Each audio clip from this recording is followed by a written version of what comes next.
चलिए, तो देखिएगा आज भारत के इतिहास में, ठीक है, प्राचीन भारत और मध्य भारत के बीच का एक कड़ी जिसको हम कहते हैं चोल वंश का साम्राज्य, ठीक है। अब देखिएगा, जैसे ही आप राष्ट्रकूटों के बारे में पढ़ते हैं, पल्लव के बारे में पढ़े, पांड्य के बारे में पढ़े, चेर के बारे में पढ़ लिया, ठीक है, तो दक्षिण भारत में सबसे महत्वपूर्ण साम्राज्य, जिस प्रकार से यदि हम लोग विभिन्न प्रकार के एम्पायर की बात करते हैं, जैसे आप कहते हैं कि विभिन्न एम्पायर में या विभिन्न साम्राज्यों में, ठीक है, सबसे पहला जो साम्राज्य या महत्वपूर्ण साम्राज्य आता है वो है आपका मौर्य साम्राज्य, ठीक है। उसके बाद आपका गुप्त साम्राज्य, उसके बाद आपका जैसे ही आप आगे की तरफ बढ़ते हैं तो आपका हर्षवर्धन का साम्राज्य, ठीक है। तो इस तरीके से बहुत बड़े बड़े साम्राज्य जो देखने को मिलते हैं उत्तर भारत के लिए, मुख्य तौर पर खासकर उत्तर भारत का जो समय था इसमें बहुत महत्वपूर्ण घटनाएं घटी और बड़े बड़े साम्राज्य का स्थापना हुआ। उसी प्रकार जो है दक्षिण भारत में कुछ राजवंश जो हैं, याद रखिएगा, दक्षिण भारत में कुछ राजवंश अपने विस्तार को आगे बढ़ा रहे थे, लेकिन एक बात याद रखिएगा, इस विस्तार में आपको जब चोल वंश की बात होती है, ठीक है, तो इनका जो समय रहा है, इन्होंने देखिएगा, इन्होंने अपने आप में एक कीर्तिमान हासिल किया है। क्यों?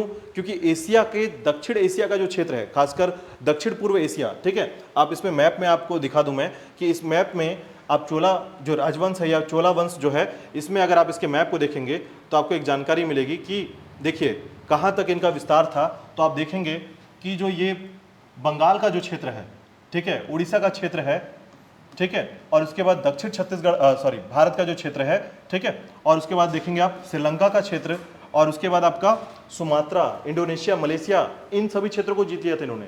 यानी अगर अब ये कहें कि दक्षिण पूर्व एशिया में भी इन लोगों ने अपने साम्राज्य का विस्तार किया था तो गलत नहीं होगा। एक समय था जब बंगाल की खाड़ी में केवल चोल राजवंशों का ही नौसेना चलता था, ठीक है, मतलब यहाँ जो सेनाएं थी बंगाल की खाड़ी में, इनका आधिपत्य था एक तरीके से बंगाल की खाड़ी में। तो इतना बड़ा साम्राज्य जो कि 400 से 450 वर्ष तक इन्होंने अपने साम्राज्य को स्थापित किया और शासन किया, ये था आपका चोल राजवंश, ठीक है। इनके समय में याद रखिएगा कला साहित्य का क्रम जो है आगे बढ़ा है, ठीक है, महत्वपूर्ण मंदिरों का निर्माण हुआ है, साथ ही साथ इनके राजवंशों में 2 प्रतापी शासक हुए हैं, ठीक है। प्रतापी शासकों में हम 2 ऐसे प्रतापी शासक की बात करते हैं, जैसे एक है राजराज और दूसरे हैं राजेंद्र प्रथम, ठीक है। तो इन व्यक्तियों के द्वारा जो है किसी न किसी तरीके से भारत के इतिहास में, दक्षिण भारत के इतिहास में एक बड़ा अस्तित्व जो है वो देखने को मिलता है, ठीक है। और इस राजवंशों में आप याद रखेंगे कि जो चोल राजवंश हैं, इनका जो हमेशा जो कुछ युद्ध हुए हैं, चाहे वो पांडे के साथ हों, चाहे पल्लव के साथ हों, इन 2 और राष्ट्रकूटों के साथ, ठीक है, ये 3 ऐसे राजवंश हैं जिनके साथ हमेशा संघर्ष जारी रहा है, ठीक है। अब इस जो संघर्ष है उस राजवंशों में हमेशा चोल वंश जो है कभी हारता कभी जीतता, लेकिन अपने स्थायित्व को बनाकर रखता, ठीक है। तो चलिए अब देखते हैं चोल राजवंशों के बारे में। तो चोल राजवंशों में आपको याद रखना है कि इनका विस्तार कहाँ से कहाँ तक था। तो याद रखिएगा, दक्षिण भारत, बंगाल से लेकर दक्षिण भारत और दक्षिण भारत से लेकर दक्षिण पूर्व एशिया तक इसका विस्तार था, इनके राजवंशों का विस्तार था, ठीक है। मतलब अगर आप ये समझें कि भारत से बाहर किसी राजवंश ने अपना विस्तार किया है, दूसरे देश, आज जो वर्तमान में दूसरा देश है वहां तक इसका विस्तार आपको मिलेगा, तो ये था आपका चोल राजवंश, जिन्होंने पूरे समुद्रों में, ठीक है, समुद्रों में अपनी आधिपत्य स्थापित किया था, याद रखिएगा, ठीक है। तो आप देख पा रहे हैं कि चोला टेरिटरी जो है ये पूरे नीले कलर में और चोला इन्फ्लुएंस जो है आपके पूरे पिंक कलर में आपको विस्तार दिखता है, ठीक है। तो इस तरीके से जो है इनका ट्रेड रूट्स था, यानी कि ये जो व्यापारिक मार्ग जो था इनका, ये प्रशस्त किए थे, इवन ये चाइना तक अपना व्यापार करते थे, ठीक है। ये चाइना से अपना व्यापार जो है आप देख पा रहे हैं। तो आपका मलेशिया और ये जो इंडोनेशिया का जो क्षेत्र है, यहाँ से ये चाइना तक का अपना व्यापार करते थे, ठीक है, और अपने व्यापार के मार्ग में अवरोध बनने वाले किसी व्यक्ति को समाप्त कर देते थे। तो इस तरीके से चोला राजवंश के बारे में आपको 3 फैक्ट देखिए। चोला राजवंश में मुख्यतः बहुत सारा चीजें याद करने की नहीं है, बस आपको कुछ राजाओं के और उनके घटनाक्रम को थोड़ा सा याद करना है चोला राजवंश में। हालांकि ये जो समय है ये मध्यवर्ती, यानी कि मध्य भारत का शुरुआत भी कहा जाता है इस समय को, और इस तरीके से मध्य भारत का जो शुरुआत है, हालांकि हम जब बाहरी आक्रमण जो है, बाहरी आक्रांता जो है जब भारत में प्रवेश करना प्रारंभ करेंगे तो मध्य जो भारत की शुरुआत है या मध्य भारत के जो इतिहास की शुरुआत होता है उसको मानते हैं। लेकिन लगभग 9वीं शताब्दी से, याद रखिएगा, 9वीं शताब्दी से 12वीं शताब्दी तक इनका राजस्व रहा है, इनका प्रशासन रहा है, कौन सा? चोला राजवंश का, ठीक है। चलिए इनके मुख्य बिंदुओं पर डिस्कस करेंगे। इनका मुख्य बिंदु जो है, इसके बारे में पहले इसकी उत्पत्ति की बात कर लेते हैं। तो आप इसका विस्तार देख पा रहे हैं कि इसका विस्तार कहां से कहां तक है, ठीक है। तो चोला राजवंश देखिए, आपके मलेशिया, इंडोनेशिया, ठीक है, सुमात्रा का जो क्षेत्र है, ठीक है, म्यांमार का जो क्षेत्र है, उन सभी क्षेत्रों में आपके थाईलैंड का दक्षिणी क्षेत्र, ये सभी क्षेत्र जो है चोला राजवंश का विस्तार था। मतलब आप समझ सकते हैं कि इतने बड़े राजवंशों का विस्तार जो है, जो कि श्रीलंका से लेकर आपके सुमात्रा और जावा तक का क्षेत्र अगर शामिल हो जाता है तो ये बहुत बड़ी बात होती है इन क्षेत्रों में विस्तार होना। ठीक है, अब चलिए आगे देखिएगा।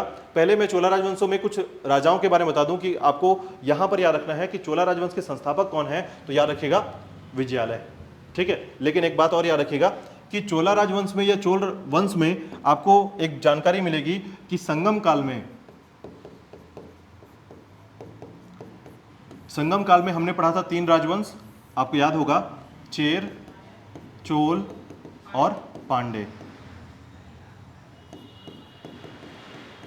ठीक है, चेर, चोल और पांडे आपको जानकारी होगा। तो उसमें जो चोल राजवंश था इसको आदि चोल कहा जाता है, आदि चोल। और ये जो संगम काल है इसमें करिकाल इसके संस्थापक थे, करिकाल।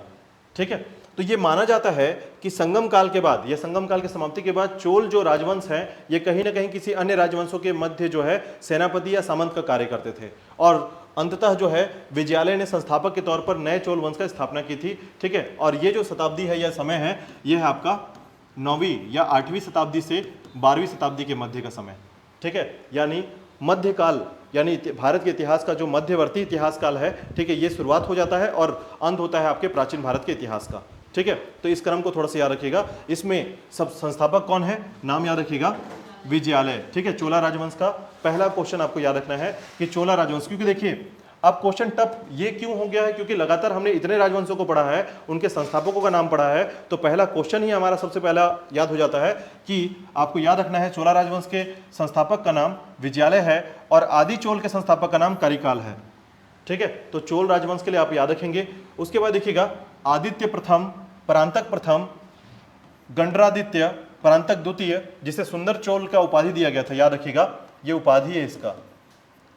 ठीक है, और राजाराज प्रथम, ठीक है, चूड़ामणि बिहार के पुत्र हैं फिर राजेंद्र प्रथम, जो कि याद रखिएगा इसका चोल झील का निर्माण किया था राजेंद्र प्रथम ने। ठीक है, और उसके बाद याद रखिएगा राजाधिराज प्रथम, राजेंद्र देव द्वितीय और वीर राजेंद्र। ठीक है, याद रहेगा थोड़ा सा क्रम। तो क्रम में हालांकि इनके सभी बिंदुओं को आप नहीं पढ़ेंगे, आप इसमें मुख्य राजाओं के बारे में पढ़ेंगे, मुख्य जो शासक रहे हैं जिनके समय जो है मुख्य घटना घटी है उनके बारे में आप पढ़ने वाले हैं। ठीक है, तो उन क्रम पर याद रखिएगा। सबसे पहला जो क्रम है हमारा इसमें, उसमें आप विजयालय को थोड़ा सा याद रखेंगे। ठीक है, विजयालय को, आदित्य प्रथम को परांतक, गंडरादित्य। ठीक है, तो चलिए आगे देखिएगा। इसके बाद ठीक है वीर राजेंद्र, याद रखिएगा वीर राजेंद्र के बाद जो है अधिराजेंद्र, चूंकि 450 वर्ष का साम्राज्य है ये। ठीक है, तो राजाओं की संख्या भी इसमें ज्यादा होगी। ठीक है, लेकिन मुख्य राजाओं के बारे में आप इसके क्रम पर पढ़ने वाले हैं। तो याद रखिएगा वीर राजेंद्र, अधिराजेंद्र, जिनमें याद रखिएगा मधुरांतिका और कुलोत्तुंग प्रथम। आपको याद होगा इससे पहले मैं कुलोत्तुंग प्रथम के साथ बताया था आपको कि इसने संधि कर ली थी सोमेश्वर प्रथम के साथ। ठीक है, मधुरांतिका से विवाह कुलोत्तुंग प्रथम के साथ हुआ था। ठीक है, और इसके बाद देखिएगा विक्रम चोल, कुलोत्तुंग द्वितीय, राजाराज द्वितीय, राजाधिराज द्वितीय, कुलोत्तुंग तृतीय, राजाराज तृतीय और राजेंद्र तृतीय। ठीक है, अब मैं यहाँ पर एक बात बता रहा हूँ कि आपको राजा का नाम याद करके ये याद कर लेना है कि ये जो राजाओं का नाम है या शासकों का नाम है ये किस वंश से संबंधित है। ठीक है, तो ये मुख्यतः चोल वंश संबंधित है। आपको राजेंद्र नाम, प्रथम नाम बहुत ज्यादा मिलेगा क्योंकि सबसे प्रमुख राजा जो है इसमें राजेंद्र प्रथम है और राजाराज है। ठीक है, इसके बाद देखिएगा सबसे पहले चोल साम्राज्य का उदय की बात कर लेते हैं। तो देखिएगा सबसे पहले याद रखिएगा कि मेगास्थनीज के इंडिका और अशोक के अभिलेखों में चोलों का उल्लेख किया गया है। ठीक है, यानी मेगास्थनीज की इंडिका, जो कि मेगास्थनीज का एक रचना है इंडिका, और दूसरा अशोक के अभिलेख। ठीक है, उसमें चोलों का वर्णन मिलेगा आपको।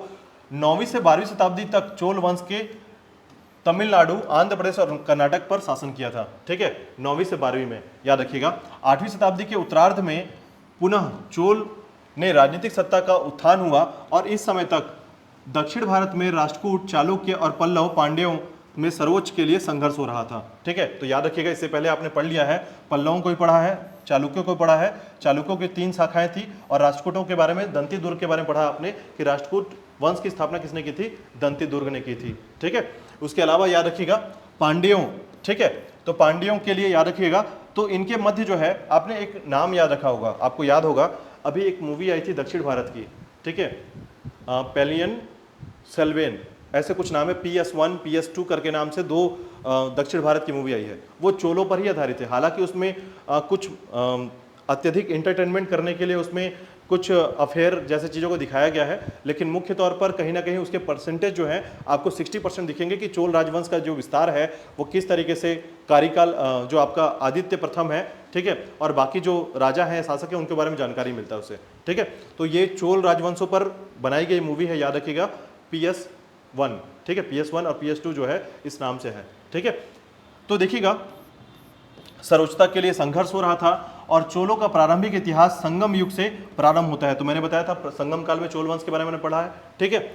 और चोल वंश या चोल साम्राज्य की स्थापना विजयालय के द्वारा की गई थी, जो आरंभ में पल्लव के सामंत थे, ठीक है। तो याद रखिएगा पल्लव के सामंत के तौर पर ये कार्य कर रहे थे। मैंने बताया था आपको कि जब चोल राजवंश यानी कि जब दक्षिण में संगम काल का जो चोल राजवंश था, आदि चोल जिसे कहा जाता है, इसका जब उत्थान होता है तो कुछ समय बाद इसका पतन भी हो जाता है, ठीक है। लेकिन जो लोग चोल लोग बच गए थे वो पल्लव के यहाँ सामंत के रूप में कार्य करने लगते हैं, ठीक है। और बाद में विजयालय ने, याद रखिएगा, इस प्रकार से अपने चोल राजवंश की 9वीं शताब्दी में जाकर फिर से क्या करता है, अपने राजवंश को स्थापित करता है, ठीक है। तो चोल राजवंश दो बार आता है, याद रखिएगा, पहले संगम काल में आदि चोल के नाम से जिसकी स्थापना की थी कार्यकाल ने, और दूसरा चोल वंश जो आता है वो विजयालय के द्वारा आता है, याद रखिएगा, 9वीं शताब्दी में बाद में, ठीक है। लेकिन चोल राजवंश के बारे में याद रखिएगा, दोनों कनेक्टिविटी आपको मिलेगी, इस दोनों के संबंध में आप पढ़ते हैं इसमें, ठीक है। इसके बाद देखिएगा, अब यहां पर याद रखिएगा कि चोल राजवंशों में विजयालय को चोल साम्राज्य का द्वितीय संस्थापक माना जाता है, ठीक है। क्यों द्वितीय संस्थापक माना जाता है? क्योंकि पहले भी कार्यकाल ने स्थापित किया है, ठीक है। विजयालय ने पांड्य शासकों से तंजौर, जिसको तंजावुर कहा जाता है, छीनकर उरेउर के स्थान पर तंजौर को अपने राज्य की राजधानी बनाई थी। तो याद रखिएगा पांड्य राजा में, देखिए अब यहां पर आपको याद रखना है कि पल्लव के सामंत थे, ठीक है। विजयालय ने चोल वंश की स्थापना की और ये पांड्यों के पल्लव के क्या थे, सामंत थे, ठीक है, सेनापति सामंत जो होते हैं। अब इन्होंने पांड्य शासकों से, जो पांड्य शासक के जो राजधानी थी जिसका नाम था क्या, तंजावुर, जिसको तंजौर कहा जाता है, ठीक है। याद रखिएगा तंजौर के लिए बहुत ज़्यादा लड़ाई होती थी, ठीक है। तंजौर का जो क्षेत्र है उसके लिए लगातार लड़ाई होती थी, और इस जगह पर तंजौर के लिए लड़ाई जो होती है इसमें पांड्य शासक, पल्लव शासक, राष्ट्रकूट शासक सभी लोग लगभग जो है संघर्ष करते रहेंगे अपने क्षेत्र का विस्तार करने के लिए, ठीक है। दक्षिण में क्षेत्र का विस्तार दो ही कारण से होता है, एक राज्य के विस्तार के नाम पर और दूसरा धार्मिकता के नाम पर, ठीक है। अब देखिएगा विजयालय ने नरकेसरी की उपाधि धारण की थी जब इसने राजधानी बनाया था। हालांकि चोलों में एक घटना आपको याद बता दूं मैं कि चोल राजवंश जब किसी महाराजा या शासक के यहाँ आक्रमण करते थे तो उसके पूरे क्षेत्र को निस्तनाबूद कर देते थे, मतलब वहां पर बच्चे, ब्राह्मण और महिलाओं को भी नहीं छोड़ते थे, सबको मार देते थे, ठीक है। चोल इतने कृष्ट थे, लेकिन साथ ही साथ इनकी प्रशासन व्यवस्था इतनी सुदृढ़ थी कि जब ये किसी क्षेत्र को जीतते थे तो वहां पर एक सुदृढ़ प्रशासन व्यवस्था स्थापित कर देते थे, ठीक है। तो सुदृढ़ प्रशासन व्यवस्था के बारे में आपको याद रखना होगा। चोलों का जो प्रशासन व्यवस्था था एकदम सुदृढ़ था, यही कारण 450 सालों तक इन्होंने शासन किया है, ठीक है। अब उसके बाद याद रखिएगा कि जब ये किसी क्षेत्र को जीतते थे तो उस क्षेत्र में स्थापत्य कला का भी बहुत अच्छा एक आपको स्थान देखने को मिलेगा, ठीक है। यानी चोल राजवंशों के द्वारा जो है स्थापत्य कला का भी विस्तार बहुत बड़े तौर पर किया गया है, ठीक है। और इनका जो व्यवस्था था वो इस तरीके का था कि इन्होंने नौसेना, ठीक है, यानी मतलब इनके पास तीनों प्रकार की सेना थी, याद रखिएगा 3 प्रकार की सेना जो है स्थायित्व में रखते थे। हालांकि ये हवाई जहाज वाले सेना नहीं रखते थे, ठीक है, ये घुड़सवार, ठीक है, पैदल, और उसके बाद जो है नौसेना का मतलब यहाँ पर कि ये जो है समुद्री लड़ाई भी लड़ सकते थे, इस प्रकार की सेना रखते थे, ठीक है, समुद्री लड़ाई भी लड़ सकते थे। तो यहाँ पर याद रखिएगा। अब देखिएगा विजयालय का पुत्र जो है या उत्तराधिकारी जो है वो कौन है, आदित्य प्रथम है। लगभग 871 से 907 ईस्वी तक चोल के सिंहासन में बैठा और आदित्य प्रथम जो है कोदंड राय की उपाधि धारण की थी, ठीक है, कोदंड राय। तो याद रखिएगा कोदंड राय का कॉन्सेप्ट यहां पर थोड़ा सा याद रखिएगा कि इसके समय जो है जब ये सिंहासन में बैठता है तो सिंहासन में बैठने के साथ ही इसने उपाधि धारण कर ली थी, ठीक है। तो आदित्य प्रथम जो है इसने कोदंड राय की उपाधि धारण की थी। यहां पर बस आपको एक ही क्वेश्चन याद रखना है कि विजयालय ने चोल वंश की स्थापना की है, ठीक है, याद रखिएगा। और इसने अपनी राजधानी कहां बनाया था, तो याद रखिएगा आपके तंजौर को, ठीक है, पहला राजधानी विजयालय के द्वारा बनाया गया है चोल राजवंश में। ठीक है, अब देखिएगा इसके बाद आता है प्रांतक प्रथम। आपको याद रखना है प्रांतक प्रथम जो है, ठीक है, आदित्य प्रथम की मृत्यु के बाद उसका पुत्र प्रांतक प्रथम जो है राजगद्दी पर बैठा, और प्रांतक प्रथम जो है मदुरै कोंड की उपाधि धारण करता है। ठीक है, मदुरै जो क्षेत्र है, आपको बता दूं कि मदुरै जो क्षेत्र है जहां पर मीनाक्षी मंदिर है, मदुरै का मीनाक्षी मंदिर याद रखिएगा। ठीक है, तो उपाधि धारण करता है। और तक्कोलम का युद्ध राष्ट्रकूटों के साथ, ठीक है, कृष्ण तृतीय और प्रांतक प्रथम के मध्य हुआ, जिसमें चोल राजा पराजित हुआ था। ठीक है, याद रखिएगा ये जो कृष्ण तृतीय मैं आपको बता रहा हूँ, राष्ट्रकूटों में अंतिम महत्वपूर्ण शासक था कृष्ण तृतीय। ठीक है, मैं बार बार आपको बता चुका हूँ, राष्ट्रकूट जब आप पढ़े थे, ठीक है, तो राष्ट्रकूटों में अंतिम जो महत्वपूर्ण शासक था वो था कौन था? कृष्ण तृतीय। और बार बार इसको हराता था, किसको? चोलों को। याद रखिएगा राष्ट्रकूटों के द्वारा चोलों को बहुत ज्यादा परेशान किया गया था राष्ट्रकूटों के द्वारा, लेकिन कृष्ण तृतीय की मृत्यु के बाद जो है अब राष्ट्रकूट जो है कमजोर पड़ने लग जाते हैं। ठीक है, और इसी के बाद जो है खोटिक का नाम आपने पढ़ा होगा। खोटिक मैंने आपको बताया था पहले भी, राष्ट्रकूटों में अंतिम जो शासक के तौर पर आएंगे वो खोटिक नाम आता है। ठीक है, तो आगे आप इसमें पढ़ेंगे खोटिक के बारे में। तो यहाँ पर याद रखिएगा कि सबसे पहले कौन सा युद्ध हुआ इसके साथ? प्रांतक का। तो प्रांतक प्रथम का जो युद्ध हुआ है इसे बोलते हैं तक्कोलम का युद्ध, और इसमें राष्ट्रकूटों और कृष्ण तृतीय, जो राष्ट्रकूट के कृष्ण तृतीय है और प्रांतक प्रथम के मध्य युद्ध हुआ, और प्रांतक प्रथम क्या होता है इसमें? हार जाता है। ठीक है, तो पहला युद्ध याद रखिएगा तक्कोलम का युद्ध, जिसमें प्रांतक प्रथम जो है हार गया है, किससे? राष्ट्रकूट से। ठीक है, प्रांतक प्रथम के दरबार में ऋग्वेद के टीकाकार वेंकट माधव का निवास था। याद रखिएगा ये दूसरा क्वेश्चन है आपका, आज का दूसरा क्वेश्चन। ठीक है, तो याद रखिएगा वेंकट माधव, ठीक है, जो कि ऋग्वेद के टीकाकार हैं, ये प्रांतक प्रथम के दरबार में रहते थे। ठीक है, इसके बाद देखिएगा सबसे समृद्ध चोल शासक राजराज प्रथम और उसका पुत्र राजेंद्र प्रथम था। ठीक है, तो मैंने आपको बताया कि इन दो नाम को याद रखिएगा, आपको ज्यादा याद नहीं करना है चोल वंश में, लेकिन आप यहां पर याद रखेंगे कि चोल वंश जो है उसमें सबसे प्रमुख शासक या शक्तिशाली शासक या समृद्ध शासक जिसे कहेंगे वो नाम है राजराज और राजेंद्र प्रथम। ठीक है, देखिए हमेशा एग्जाम में ना राजेंद्र प्रथम के बारे में पूछा जाएगा, याद रखिएगा सबसे ज्यादा जो पूछा जाता है ना वो राजराज और राजेंद्र प्रथम के बारे में पूछा जाता है। तो आपके दिमाग में चोल वंश मतलब राजराज और राजेंद्र प्रथम। ठीक है, स्थापित किसने किया है? विजयालय ने। ठीक है, उसके बाद आपका आदित्य प्रथम आता है, फिर प्रांतक आता है। ठीक है, और प्रांतक का पुत्र जो है मधुरांतक भी आएगा।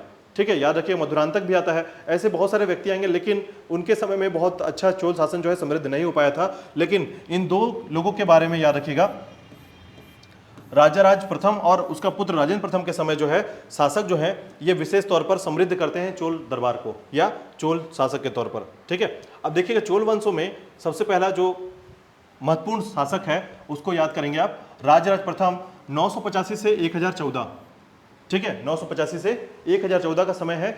ठीक है, और इस समय याद रखिएगा जब उत्तर भारत का जो क्षेत्र है वो छोटे छोटे चीजों में अपने आप में, खासकर त्रिकूट संघर्ष जिसको बोलते हैं, त्रिकूटी संघर्ष, इसमें पाल, प्रतिहार और राष्ट्रकूटों का कंसेप्ट होता है। याद रखिएगा पाल, प्रतिहार और राष्ट्रकूट, और जगह है आपका कन्नौज।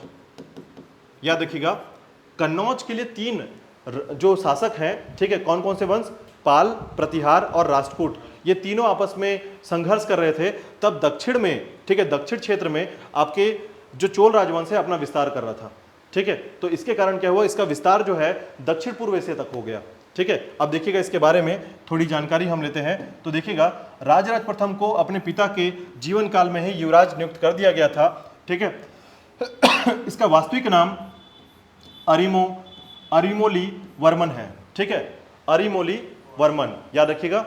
हालांकि कभी पूछा नहीं गया है ये एग्जाम में कि वास्तविक नाम क्या है, आपको राजराज याद रखना है। और ये युवराज के तौर पर ही नियुक्त कर दिया गया था। उसने अपने पितामह प्रांतक प्रथम की लौह और रक्त की नीति का पालन करते हुए, ठीक है, लौह और रक्त की नीति का पालन करते हुए राजराज की प्रथम का उपाधि ग्रहण कर लिया था। इस तरीके से इसका नाम पड़ा राजराज। ठीक है, तो लौह और रक्त की नीति क्या होती है? लौह रक्त की नीति बहुत लोग अपनाते थे युद्ध में, खासकर राजपूतों के द्वारा लौह रक्त की नीति अपनाई जाती थी। ठीक है, युद्ध की नीति मतलब मारो और जीतो। ठीक है, तो इस तरीके से अपने क्षेत्र का विस्तार जो है युद्ध के द्वारा की जाती थी। देखिएगा, तो इसने अपने शासनकाल में कांडलूर, साले कलम रुक्त, ठीक है, याद रखिएगा कुछ नाम आपको ऐसे मिलेंगे जो तमिलनाडु के क्षेत्र में विशेष तौर पर ऐसे आते थे। ठीक है, कि उपाधि धारण की थी या उपाधि ग्रहण की थी। इसने त्रिवेंद्रम के चेरों की नौसेना को ध्वस्त कर दिया और इसने मदुरै पर भी आक्रमण किया और पांडे राजा को बंदी बना लिया था। ठीक है, तो याद रखिएगा राजराज जो प्रथम है ये इतना शक्तिशाली था कि इसने चेरों को भी हराया, उनकी नौसेना को हराया और साथ ही साथ पांड्य राजा को बंदी बना लिया था। ठीक है। इसके बाद देखिएगा, इसके बाद राजराज प्रथम के बारे में दो बातें और याद रखिएगा। पहला कि राजराज प्रथम ने श्रीलंका पर आक्रमण किया और उसके उत्तरी भाग को जीत लिया था। ठीक है, तो पूछा जाता है कि श्रीलंका पर आक्रमण सबसे पहले किसने किया था, तो ये याद रखिएगा। आज का तीसरा क्वेश्चन है आपका कि आप याद रखेंगे कि श्रीलंका पर सबसे पहला आक्रमण जो है राजराज प्रथम ने किया था और इसके उत्तरी भाग को जीत लिया था। ठीक है, उसके बाद याद रखिएगा राजराज ने अनुराधापुर, ठीक है, ये अनुराधापुर क्या है, श्रीलंका की राजधानी। ठीक है, याद रखिएगा अनुराधापुर जो है, पूछा जाता है पहले श्रीलंका की राजधानी क्या थी, तो अनुराधापुर थी। ठीक है, याद रखिएगा के स्थान पर पालनरुआ को अपनी राजधानी बनाया और इसका नाम जयनाथ मंगलम रखा था। ठीक है, तो अनुराधापुर आपके श्रीलंका का क्षेत्र है और याद रखिएगा उसको अपने क्षेत्र में मिला लिया और वहां की राजधानी किसको बनाया है, तो पहले अनुराधापुर वहां की राजधानी थी और उसको बदलकर क्या कर दिया गया, पालनरुआ को राजधानी बना लिया और उसका नाम भी बदल दिया। पालनरुआ को राजधानी तो बनाया, साथ ही साथ पालनरुआ का राजधानी का नाम बदलकर जयनाथ मंगलम कर दिया। ठीक है, इस तरीके से जयनाथ मंगलम नाम आता है। ठीक है, अब देखिएगा राजराज ने शिवपाद शेखर की उपाधि धारण की और राजराज ने नौ सैनिक पराक्रम का एक अच्छा उदाहरण मालदीव के विजय पर किया था। तो आज का चौथा क्वेश्चन याद रखिएगा, मालदीव को भी विजय प्राप्त कर लिया था, मालदीव को भी जीत लिया था इसने। हाँ, तो राजराज, मैंने बताया कि राजराज जो है अपने चोल साम्राज्य को विस्तार करने में काफी बड़ा काम करता है और ये लगातार लौह रक्तपात करता ही चला जाता है। ठीक है, मतलब जो सामने आएगा उसको मार देना है। ठीक है, इस तरीके से अपने राज्य का विस्तार करता है।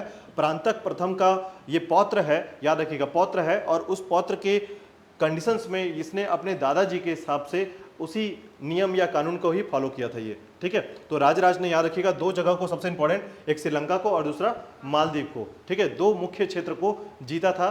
ठीक है, चलिए आगे देखिएगा। इसके बाद देखिएगा एक मंदिर का नाम आता है, इसको याद रखेंगे आप, और इसको सबसे इंपॉर्टेंट है मंदिर के बारे में जब पूछा था इसलिए इसको विस्तार में बताया गया यहाँ पर। तो देखिएगा नाम है वृद्धेश्वर मंदिर। याद रखिएगा प्रारंभिक समय में इसका नाम राजशेखर, ठीक है, याद रखिएगा राजशेखर शैव मंदिर था। ठीक है, तो वृद्धेश्वर मंदिर को पहले क्या कहा जाता था, राजशेखर मंदिर। ठीक है, शैव मंदिर। इसके पश्चात इसका नामकरण जो है वृद्धेश्वर मंदिर किया गया। तमिलनाडु के तंजावुर में स्थित वृद्धेश्वर मंदिर पूरी तरह से ग्रेनाइट से निर्मित है। ये क्वेश्चन पूछा गया है, याद रखिएगा कि वृद्धेश्वर मंदिर जो है किस वस्तुकला का उदाहरण है या किस चीज से निर्मित हुआ है, तो याद रखिए ग्रेनाइट से निर्मित है पूरी तरीके से। ठीक है, उसके बाद याद रखिएगा चोल वंश के राज प्रथम ने इस मंदिर का निर्माण करवाया और यह मंदिर जो है उसके शासनकाल की गरिमा और सर्वश्रेष्ठ उदाहरण है। ठीक है, तो गरिमा का सर्वश्रेष्ठ उदाहरण यानी कला और साहित्य, कला के क्षेत्र में उसने जो शैली का प्रयोग किया है वृद्धेश्वर मंदिर में, याद रखिए ग्रेनाइट पत्थरों से बनाया हुआ यह मंदिर जो है राजराज प्रथम के समय निर्माण किया गया है। साथ ही साथ याद रखिएगा राजराज प्रथम के शासनकाल में 1010 में यह मंदिर पूरी तरह बन के तैयार हुआ और इस मंदिर को यूनेस्को की विश्व धरोहर स्थल में घोषित किया गया है। ठीक है, तो वर्तमान में यूनेस्को के द्वारा इसको संरक्षण दिया जाता है। याद रखिएगा ये विश्व का धरोहर है एक तरीके से यूनेस्को के द्वारा। ठीक है, तो ये बहुत इंपॉर्टेंट बात है कि हमारे दक्षिण भारत में तमिलनाडु में तंजावुर में स्थित वृद्धेश्वर मंदिर जो है यह यूनेस्को के विश्व धरोहर स्थलों में शामिल किया गया है। ठीक है, तो ये याद रखिएगा 1010 में कंप्लीट हुआ यह मंदिर किसने बनवाया है, राजराज प्रथम ने बनवाया है। ठीक है, तो आपको पांचों क्वेश्चन याद रखना है कि वृद्धेश्वर मंदिर का निर्माण किसने करवाया था, तो राजराज प्रथम ने करवाया था। ठीक है, ऑप्शन में आपको चोल राजवंश के पूरे नाम मिलेंगे 4 वंश में, जैसे राजेंद्र प्रथम, परांतक प्रथम, विजयालय, बहुत सारे नाम मिलेंगे इसमें। ठीक है, लेकिन आपको याद रखना है राजराज प्रथम ने मालदीव को जीता, श्रीलंका को जीता और साथ ही साथ अनुराधापुर को हटाकर, ठीक है, पालनरुआ को राजधानी बनाया और जिसका नाम जय स्तंभ, ठीक है, जयनाथ जो है ये कर दिया गया। ठीक है, चलिए आगे देखिएगा। इसके बाद आता है राजेंद्र प्रथम। ठीक है, अब यहां पर देखिएगा इसके समय में भी इसने भी अपने राज्य का विस्तार में महत्वपूर्ण कार्य किया है और इसके बाद देखिएगा धीरे धीरे जो है लोग अब इसका पतन होना प्रारंभ हो जाता है। ठीक है, तो दो राजाओं का नाम याद रखेंगे, राजेंद्र प्रथम और दूसरा राजेंद्र प्रथम। ठीक है, और एक राजा को आप और याद रखिएगा, विजयालय को, चूंकि इसका संस्थापक है। ठीक है, हाँ चलिए देखिएगा 1014 से 1044 तक का शासनकाल रहा है इसका। राजेंद्र प्रथम ने पांडे और चेर राज्यों को पूर्णतः पराभूत कर अपने साम्राज्य में ला लिया, यानी पांडे को भी हराया और चेर को भी हराया। आपको जानकारी होगा कि चेर का स्थान कहाँ था, केरल का क्षेत्र। ठीक है, आपको पता होगा, मैंने बढ़ाया था आपको कि इनका जो राजनीतिक चिन्ह है वो है आपका तीर और बाण। ठीक है, यानी तीर धनुष जो है ठीक है। और आपको याद होगा कि जो चोला हैं और पांडे हैं, ठीक है, ये चोला का हिस्सा हो गया, ये पांडे का हिस्सा हो गया, ठीक है। तो पांडे का जो है ये मछली, याद है आपको, और ये आपका बाघ, और ये आपका तीर और धनुष, ठीक है। अगर आप इस तरीके से याद रखते हैं कि पहले की चीज़ें भी आपको बहुत अच्छे से मतलब रिकॉल हो पा रहा है, तो इसका मतलब है कि आपकी मेमोरी अच्छा काम कर रहा है और साथ ही साथ आप इससे बहुत अच्छा इतिहास के क्वेश्चंस को सॉल्व कर पाएंगे, ठीक है।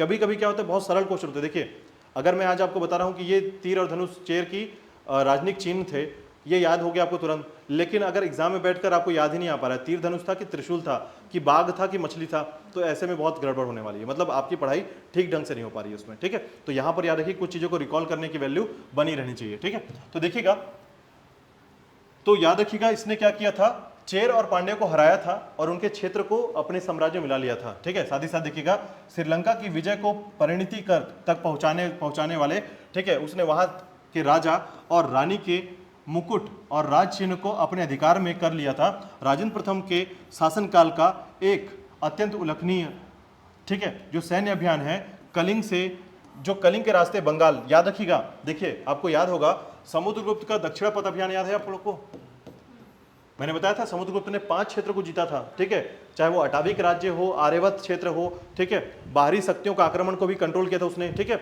और दक्षिणापथ अभियान जो उसने किया था, तो दक्षिणापथ अभियान में याद रखिएगा उसने एक रूट तय किया था कि मैं इस क्षेत्र से होकर जाऊंगा और इनको हराना है मुझे, ठीक है।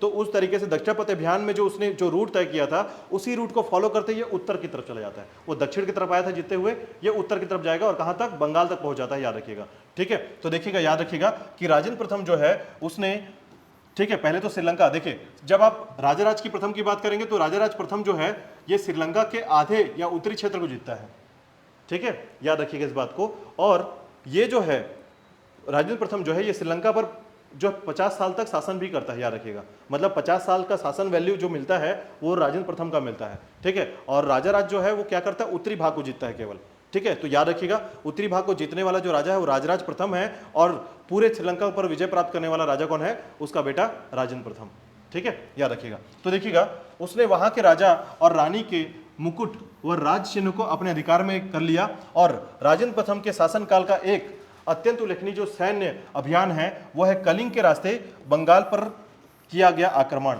ठीक है। इस विजय की स्मृति को राजेंद्र प्रथम ने गंगे कोंड चोल, याद रखिएगा गंगा के चोल विजेता, ये पूछा जाता है, याद रखिएगा। अगर मैं बोलूँ ये आज का 6वां क्वेश्चन है तो याद रखिएगा, ठीक है, 6वां क्वेश्चन।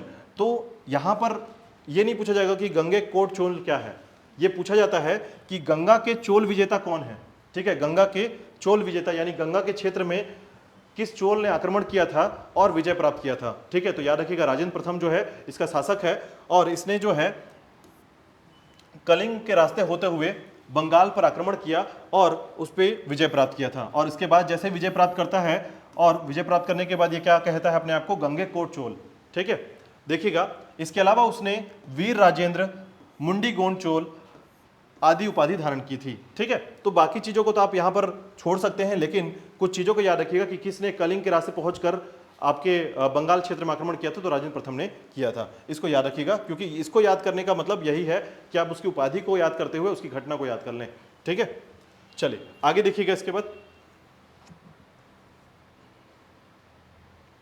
राजेंद्र प्रथम के समय याद रखिएगा इस विजय के उपलक्ष्य में इसने कावेरी के मुहाने पर नई राजधानी बसाई और उसका नाम, ठीक है, गंगई कोट चोलपुरम रखा है, ठीक है, यानी गंगा के चोल विजेता का नगर, ठीक है। तो ये जो देखिए इनका कारण क्या था, ये नामकरण जो है आपको थोड़ा सा कोण चोल इस तरीके के नाम मिलेंगे, तो इसका मतलब यह है कि तमिलनाडु के भाषाई आधार पर जो भी ये नाम देखने को मिलता है तो इसका एक अर्थ निकलता है कि जिस क्षेत्र में ये विजय प्राप्त करते थे उसको कोंड कहते थे, हराने वाले।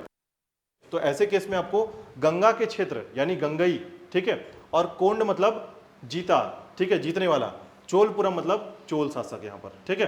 तो इस तरीके से गंगा के चोल विजेता का नगर रखा गया था, कहाँ पर, याद रखिए कावेरी मुहाने पर, ठीक है, कावेरी नदी के मुहाने पर। अच्छा एक बात और, यहाँ पर अधिकांश संघर्ष कहाँ पर होता है याद रखिएगा, तो मैं आपको बताऊं तो भारत का ये क्षेत्र हमेशा याद रखिएगा, जब भी आपको दक्षिण भारत याद नहीं हो रहा है तो आपको याद रखना है कि दक्षिण भारत का जो कावेरी नदी है, ठीक है, जो डेल्टा वाला क्षेत्र है, गोदावरी का डेल्टा, ठीक है, कावेरी का डेल्टा, ठीक है, गोदावरी कावेरी का क्षेत्र जो है और कृष्णा और कावेरी, ठीक है।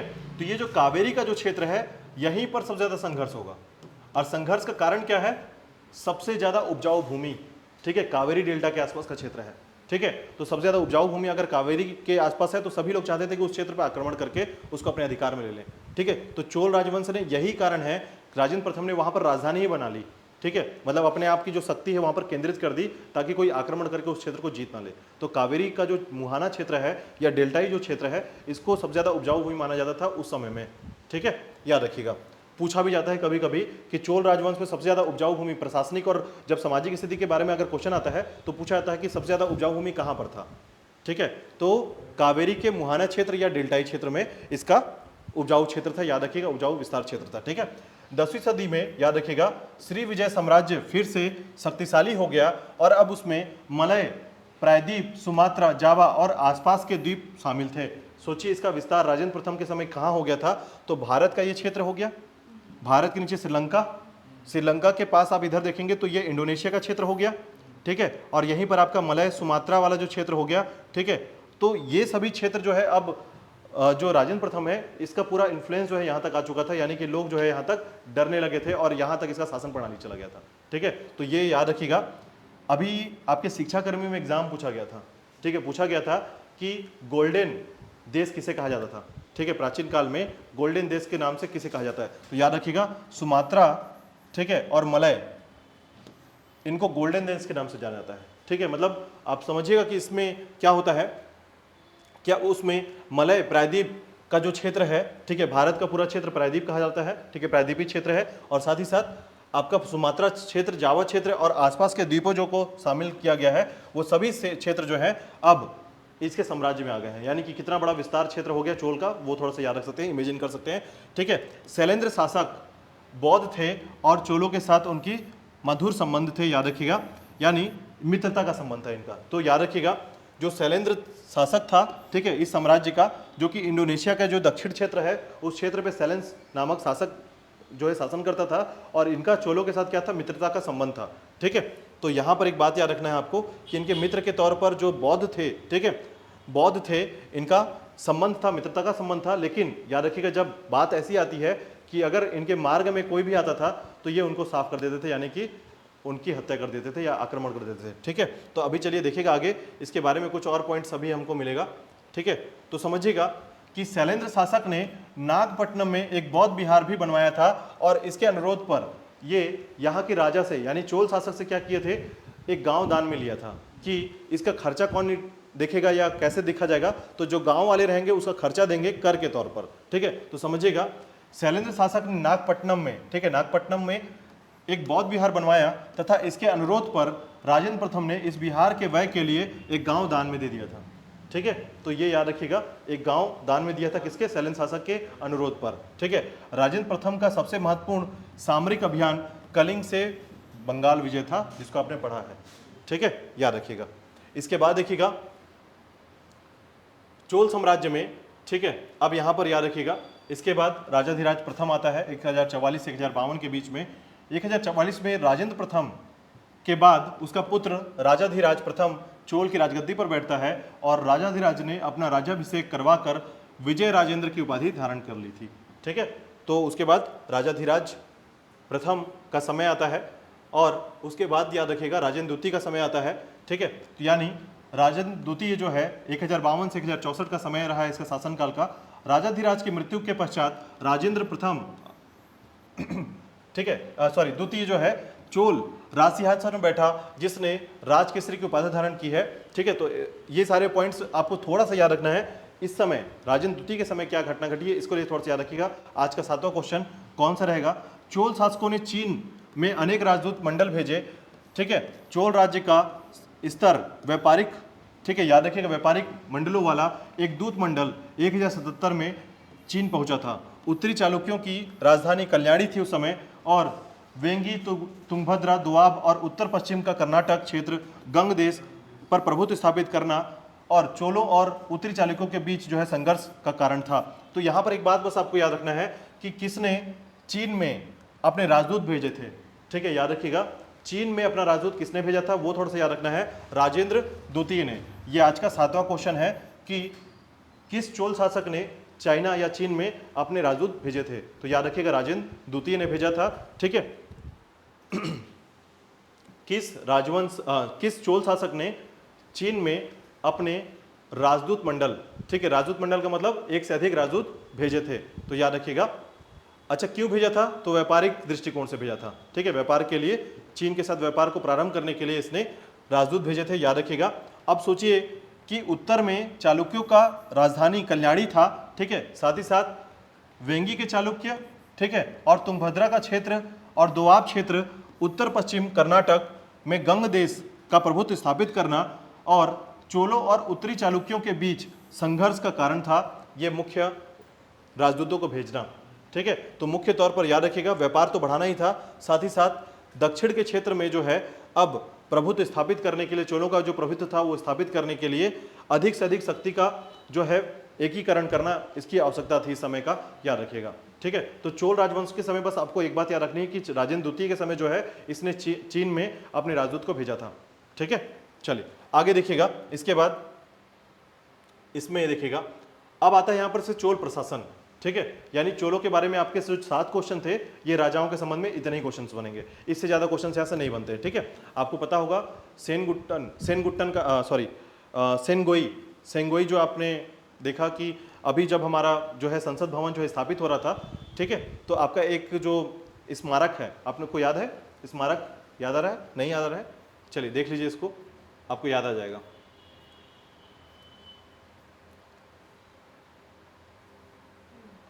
याद आ रहा है अब?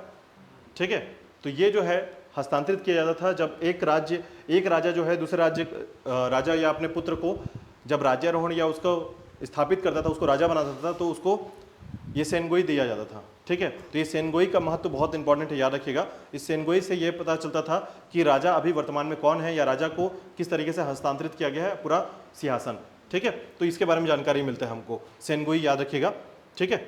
चलिए आते हैं अपने टॉपिक पे। तो देखिएगा चोल प्रशासन का जो समय रहा है या चोल प्रशासन में आपको जो चीज़ें आपको जानकारी मिलेगी, तो इस साम्राज्य में, ठीक है, चोल प्रशासन में विभिन्न प्रकार के साम्राज्य का जो स्थापना हुआ है, ठीक है। अब इसमें आपको याद रखना है, देखिएगा चोल प्रशासन के संबंध में जो बातें आपको याद रखनी है, इसमें केंद्रीय प्रशासन का सर्वोच्च अधिकारी राजा होता था, ठीक है, यानी राजा जो है ये सर्वोच्च अधिकारी है इस समय। और याद रखिएगा राजा का पद क्या होता था? वंशानुगत होता था, मतलब राजा का बेटा राजा बनेगा। और साथ ही साथ देखिएगा युवराज ज्येष्ठता के आधार पर राज्य का उत्तराधिकारी बनता था और राजा राज्य की भूमि का उपज का लगभग 1/3 भाग जो है भू राजस्व के रूप में वसूलता था, ठीक है। यानी 3 हिस्से में 1 हिस्सा किसको मिलता था? राजा को, और 2 हिस्सा जो कमाने वाला व्यक्ति है, कृषक है, उसका वो रखता था, ठीक है। याद रखिएगा प्रशासन का वर्गीकरण मंडलम या कोट्टम, वलनाडु, नाडु, कुर्रम में किया जाता था। तो आप सोचते तमिलनाडु का नाम नाडु क्यों पड़ा है? तो ये जो है एक विस्तृत क्षेत्र के साथ याद रखिएगा। सबसे पहले मंडलम होता था, सबसे बड़ा एरिया, कोट्टम, वलनाडु, ठीक है, नाडु, और फिर कुर्रम होता था। इस तरीके से क्षेत्र का नाम था, जैसे हम बोलते हैं गांव, जनपद, जिला, ठीक है, उसी प्रकार ये क्षेत्र का विस्तार है, कितना बड़ा क्षेत्र और कितनी जनसंख्या, उसके हिसाब से इसका नामकरण प्रशासन तौर पर किया जाता था, ठीक है। प्रशासनिक तंत्र के बड़े प्रशासनिक अधिकारी पेरुनंदम और छोटे अधिकारी को सिरुनंदम कहा जाता था। इसको याद रखिएगा, आज का 8वां क्वेश्चन है, ठीक है। 8वां क्वेश्चन कि पेरुनंदम और सेरुनंदम से क्या तात्पर्य है? तो याद रखिएगा चोला राजवंश में बड़े अधिकारी को पेरुनंदम और छोटे अधिकारी को सिरुनंदम कहा जाता था, ठीक है। तो याद रखिएगा चोला राजवंश में, ठीक है, चोल वंश में बड़े अधिकारी को पेरुनंदम और छोटे अधिकारी को सिरुनंदम, ठीक है। प्रशासनिक तंत्र का सबसे बड़ा अधिकारी पेरुनंदम और सबसे छोटा अधिकारी सिरुनंदम, याद रखिएगा।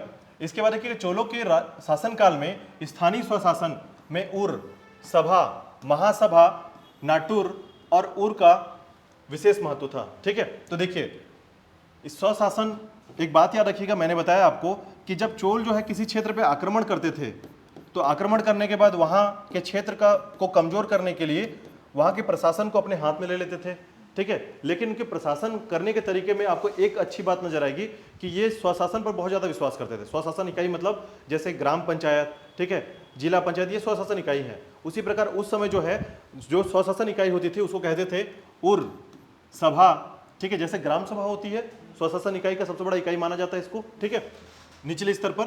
तो देखिएगा उर सभा, महासभा, नाटुर और उर जो है ये सभी विशेष महत्व रखते थे किसमें, आपके स्वशासन इकाई में, ठीक है। उसके अलावा याद रखिएगा उर को क्या कहते हैं, सर्वसाधारण का तथा सभा का ब्राह्मणों का संगठन, ठीक है। तो याद रखिएगा उर क्या है, ब्राह्मणों का संगठन है जो कि महासभा कहलाता था इस समय, ठीक है। तो उर शब्द से याद रखिएगा। यदि आपसे देखिए कभी कभी क्या होता है, सब्जेक्ट से ना पूछ करके कुछ एक्स्ट्रा चीजें पूछ लेती है, जैसे ऐसे ही कि उर से तात्पर्य है, ठीक है, चोल वंश में उर से क्या तात्पर्य था या उर का अर्थ क्या था, ठीक है।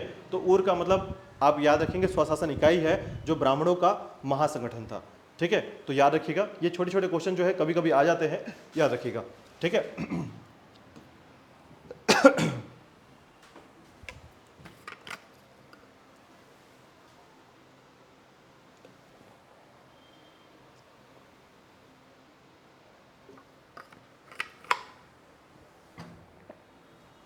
चलिए देखिएगा, याद रखिएगा महासभा गांवों में होती थी, नाडुओं की समितियां नाटुर तथा व्यापारियों की समितियां नगरम कहलाती थी, ठीक है।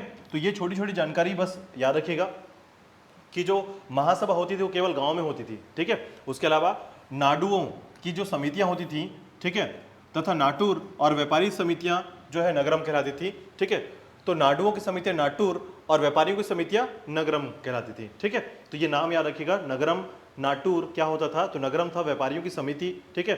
जैसे आज के समय में हमारा व्यापारी समिति होता है, ठीक है, व्यापार के लिए समिति बनाई जाती है, अध्यक्ष होते हैं, सचिव होते हैं, उपाध्यक्ष होते हैं, ठीक है, कोषाध्यक्ष, विभिन्न प्रकार के क्या क्या इसमें पद होते हैं। उसी प्रकार इस समय जो है नाडुओं की जो समितियां होती थी उसे नाटुर कहते थे और व्यापारियों की समितियों को क्या कहते थे, नगरम, ठीक है।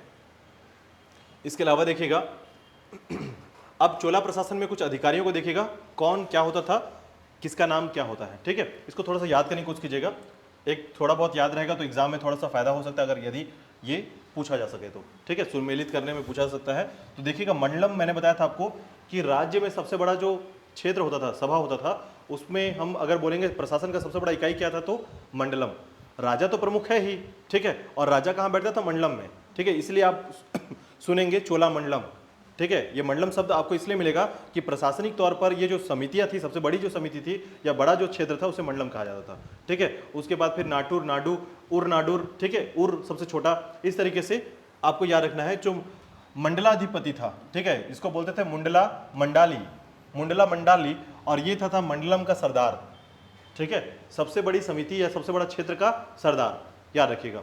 राजा सबसे प्रमुख है वो याद रखिएगा, उसके अंडर जो छोटे छोटे क्षेत्र होते थे। तो मंडलम का सरदार क्या कहलाता था, मुंडला मंडलाली, ठीक है। उसके बाद होता है कुंदर कोट्टम, ठीक है, कुंदर कोट्टम दरबार में रहने वाला अधिकारी, यानी दरबार के जो अधिकारी थे, मंत्री परिषद, उसको क्या कहते थे, कुंदर कोट्टम, ठीक है।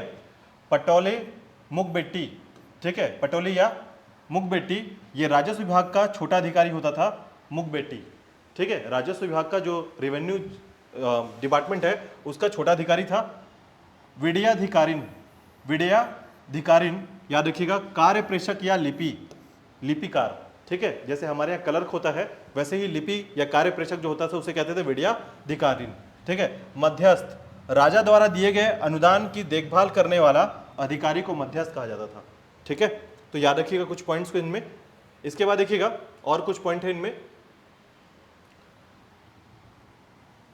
ओले नायकम, ठीक है, ओले नायकम प्रधान सचिव, ठीक है, वधाधिकारी, समाचार संप्रेषण लिपि, वैद्यामिल भ्रमण अधिकारी, तिरुवंदम एक प्रधान कर्मचारी, ठीक है, ओले सम्राट की आज्ञाओं का प्रारूप तैयार करने वाला ओले कहलाता था, ठीक है। इस तरीके से बहुत सारे नाम आपको मिलेंगे जो इसी भाषाओं में थोड़े से क्रम पर, अगर मैं जानता हूँ ये याद करना बहुत मुश्किल है, लेकिन क्या होता है कि आप छोड़े कभी भी जब भी आपको समय मिले तो निकाल कर इसको कुछ चीज़ों को कनेक्टिविटी करने का कोशिश करें, क्योंकि देखिए ये पॉइंट जो है ऐसे नहीं है कि कभी नहीं आए हैं, लेकिन ये चीज़ होता है कि इस पॉइंट से बहुत सारी चीज़ें और सारी चीज़ें जो है क्लियर की जा सकती है, ठीक है। तो आप ऐसे याद रख सकते हैं कि कुछ खासकर कुछ महान जो प्रमुख जो अधिकारी रहे हैं, प्रशासन अधिकारी हैं, उनका कम से कम थोड़ा सा कॉन्सेप्ट थोड़ा सा क्लियर रखें आप, ठीक है। चलिए आगे देखिएगा। इसके बाद जो है चोल प्रशासन में कुछ मुख्य जो प्रालेख हैं उनको थोड़ा सा याद रखिएगा कि चोल प्रशासन की सबसे उल्लेखनीय विशेषता है गांव के स्तर पर स्थानीय स्वशासन को महत्व देना या प्रभावशाली बनाना। मैंने बताया आपको कि ये लोग जो है स्थापत्य में जिस तरीके से महत्वपूर्ण तौर पे काम करते थे, उसी प्रकार स्वशासन को बहुत ज़्यादा विश्वसनीय रूप से प्रभावशाली बनाते थे। ठीक है, उसके अलावा वेनिसियाई यात्री, याद रखिएगा वेनिस का यात्री जो है मार्को पोलो, इसको याद रखिएगा आज का 9वां क्वेश्चन के तौर पर। ठीक है, याद रखिएगा मार्को पोलो जो है 13वीं शताब्दी में केरल की यात्रा की थी। उसका कहना था कि जब राजा की मृत्यु होती थी तो उसके सभी अंगरक्षक जो है सैनिक उसके साथ ही चिता में जल जाते थे। ठीक है, लेकिन ये सही बात नहीं है, उसने अतिरंजित में ये बात कही थी, ये भी याद रखिएगा। ठीक है, कि ये कहा गया है, मतलब इसको ये बात कहने का मतलब ये है कि राजा का जो अंगरक्षक है वो इतना महत्वपूर्ण है कि वो अपने लिए, मतलब राजा के लिए अपनी जान तक देते थे उसको बचाने के लिए। ठीक है कहने का मतलब है कि राजा के जो अंगरक्षक थे या बॉडीगार्ड थे, ये राजा को बचाने के लिए कुछ भी कर सकते थे, ये बताया जा रहा है। ठीक है, मतलब किसी से भी लड़ जाना, किसी को भी मार देना, ऐसी स्थिति थी राजाओं के संबंध में, या प्रशासन इतना मजबूत था कि अंगरक्षक इतने महत्वपूर्ण तौर पर कार्य करते थे इसके। ठीक है, तो याद रखिएगा किसने कहा, ये मार्को पोलो ने कहा है। याद रखिएगा 13वीं शताब्दी में ये भारत की यात्रा किया था, केरल की यात्रा किया था मार्को पोलो। ठीक है, इसके बाद देखिएगा चोल साम्राज्य मंडलों या प्रांतों में विभाजित था तथा ये मंडलम वालनाडुओं और नाडुओं में विभाजित थे। ठीक है, तो सबसे बड़ा क्या था, चोल साम्राज्य मंडलम था। ठीक है, मंडल, फिर प्रांत, फिर याद रखिएगा मंडलम जो है नाडुओं, वालनाडुओं में, और नाडु जिसको बोलते हैं, जैसे तमिलनाडु एक छोटा क्षेत्र हो गया, उसी तरीके से ये नाडुओं में विभक्त थे। ठीक है, बटे हुए थे। इसके अलावा देखिएगा चोलकालीन अभिलेख की अधिकारिता के कारण हमें इस साम्राज्य के ग्राम प्रशासन की स्पष्ट जानकारी मिलती है। तो मैं आपको बता दूं कि चूंकि विभिन्न सारे ऐसे हमारे प्रशासन रहे हैं, विभिन्न अनेक ऐसे वंश रहे हैं जिनकी जानकारी हमें अभिलेखों में नहीं मिल पाती है, जिसके कारण उसके प्रशासन की जानकारी नहीं मिल पाती है। लेकिन चोल राजवंश के अभिलेखों की जानकारी इतनी सुदृढ़ है, इन्होंने इतने अच्छे तरीके से अभिलेखों को लिखा कि आज भी हमें इनकी जानकारी बहुत अच्छे तरीके से मिल पाती है। ठीक है, तो चोलों के समय में की जो जानकारी आपको मिल पा रही है कि प्रशासन कैसे चलता था, कौन से अधिकारी कौन था, क्या क्या नाम से जानकारी मिल पाती है, तो पूरी जानकारी पूरे साक्ष्य के तौर पर मिलती है। और यही कारण है कि हम चोल राजवंशों के बारे में एक छोटी से छोटी जानकारी को प्राप्त कर पा रहे हैं। ठीक है, याद रखिएगा। तो देखिएगा अभिलेखों में 2 सभाओं का उल्लेख मिलता है, इनमें से एक उर और दूसरी जो है सभा अथवा महासभा के तौर पर जाना जाता था। उर गांव की आम सभा थी, लेकिन महासभा जो है अग्रहार कहे जाने वाले ब्राह्मण गांव के वयस्क सदस्यों की सभा होती थी। ठीक है, चोलकालीन ग्राम प्रशासन की जानकारी प्रांतक प्रथम के उत्तर मेरूर अभिलेख, याद रखिएगा अगर आप इसको 10वां क्वेश्चन कहेंगे तो ये सही होगा कि उत्तर मेरूर अभिलेख जो है किससे संबंधित है, तो प्रांतक प्रथम से संबंधित है। ठीक है बड़े गांव को तनियूर कहा जाता था। ठीक है, याद रखिएगा उत्तर मेरूर जो है ये अभिलेख से जानकारी मिलती है ग्राम प्रशासन की प्रांतक प्रथम के समय की। ठीक है, और बड़े गांव को तनियूर, तो याद रखिएगा उत्तर मेरूर और तनियूर जो है ये कहा जाता था, एक अभिलेख था, और दूसरा गांव के क्षेत्र को, बड़े गांव को क्या कहा जाता था, तनियूर कहा जाता था। ठीक है, चलिए नेक्स्ट देखिएगा इसके आगे चोल प्रशासन में। अब इस समय देखिएगा कर, यानी चोल राजस्व में कर राजा के द्वारा, देखिएगा राजा जो है कोई कमाई का काम नहीं करता था। राजा का काम था क्षेत्र या अपनी प्रजा की रक्षा करना और साथ ही साथ प्रजा में जो समस्या है उसको दूर करना। ठीक है, उसके अलावा जो है राजा के पास कमाई का साधन था वो था केवल कर, या क्षेत्र से या फिर युद्ध के द्वारा जीते गए जो क्षेत्र थे, और साथ ही साथ उस समय के जो धन थे उस धन को आभूषित करके ये अपना कार्यभार चलाते थे। लेकिन याद रखिएगा इसमें सबसे बड़ा जो है राजा का जो कमाई का साधन होता था वो था कर या टैक्स। ठीक है, तो उसमें याद रखिएगा कि चोलकालीन जो कर हैं उनको क्या कहा जाता था, उसको थोड़ा सा याद रखना है आपको। तो देखिएगा आयम राजस्व कर, ठीक है, आयम राजस्व कर, कुड़ीमय याद रखिएगा लगान, ठीक है, मनयरी गृह कर, ठीक है, घर बनाने या प्रॉपर्टी टैक्स इसको कह सकते हैं आप। ठीक है, उसके बाद याद रखिएगा मरम जाडी, ठीक है, वृक्ष कर, वृक्ष की कटाई पर जो कर दिया जाता था उसके बारे में ये। ठीक है, उसके अलावा है वासाल तीरम, ठीक है, द्वार कर आने जाने के लिए, इसको हम लोग क्या कह सकते हैं, तो आप ड्यूटी टैक्स बोल सकते हैं। ठीक है, कि जो ड्यूटी टैक्स लगता था एक राज्य से दूसरे राज्य जाने के लिए, आने के लिए, तो बाहरी लोग को जब राज्य में प्रवेश करना, व्यापार करने के लिए, तो यहाँ पर आपको देना पड़ेगा द्वार कर। ठीक है, उसके बाद जो है ये है आजीव कक्कासु, आजीव कक्कासु आजीविकों के से कर, आजीविकों का मतलब क्या होता है, रोजगार पर कर, मतलब अगर आप मान लीजिए लोहार है, ठीक है, या फिर आप लकड़ी का कोई काम कर रहे हैं, तो उस संबंध में याद रखिएगा उसके लिए आपको आजीविकों पर कर देना होता था, जिससे आप कमाई करके, ठीक है, प्रजा में रहते थे, ठीक है, इसे कहते हैं आजीविकों पर कर। चलिए आगे देखिएगा, इसके अलावा जो है कडेरी व्यापारिक प्रतिष्ठानों पर कर, मगन में कुम्हारों, लुहारों और सुनारों आदि पर कर, ठीक है, पाड़िकावल गांव सुरक्षा पर कर, कड़मय सुपारी पर कर, किड़ाकासु नर पशुधन पर कर, ठीक है, पेवरी तेल धानी पर कर। तो कर के तो बहुत सारे प्रकार हैं, इनको चोल राजवंशों में बहुत सारे तरीकों से कर आता था, और विभिन्न प्रकार के ये सभी क्या हैं, ये सभी जो है आजीविकों पर कर ही है एक तरीके का, ठीक है। कहने का मतलब है कि जैसे कुम्हार मगन में जो है, तो विशेष तौर पर जो है कुम्हार, सुनार, लोहार जैसे जो रोजगार परक जो कार्य हैं, जो कि विशेष वंश के द्वारा किए जाते थे, उनके द्वारा जो ये कार्य करते थे, उनमें मगन में जो कर लगता था, इस प्रकार के कर लगाए जाते थे, ठीक है। उसके बाद देखिएगा इवन अपनी सुरक्षा कर भी दी जाती थी, याद रखिएगा, ठीक है, और सुपारी पर भी कर। ये सुपारी का मतलब हत्या नहीं है, याद रखिएगा, ये सुपारी क्या है, खाने वाली सुपारी, ठीक है। अब देखिएगा इसके बाद देखिएगा प्रमुख समितियां याद रखिएगा थोड़ा सा। पेनवारियम जो है स्वर्ण समिति तथा धातु समिति थी, जो कि उस समय समिति, क्योंकि आपने एक बात पढ़ा है कि स्वशासन जो प्रणाली होती है, स्वशासन जो प्रणाली होती है, ये किससे चलती है, समिति से चलती है। समितियों से प्रमुख जो होगा वो अधिकारी होगा, फिर अधिकारी से प्रमुख होगा राजा। तो इस तरीके से जो है इनका जो पूरा कार्य है, उस कार्य का प्रयोजन ऐसे होता था, ठीक है। तो याद रखिएगा पेनवारियम, ठीक है, आपके स्वर्ण समिति या धातु समिति, ठीक है।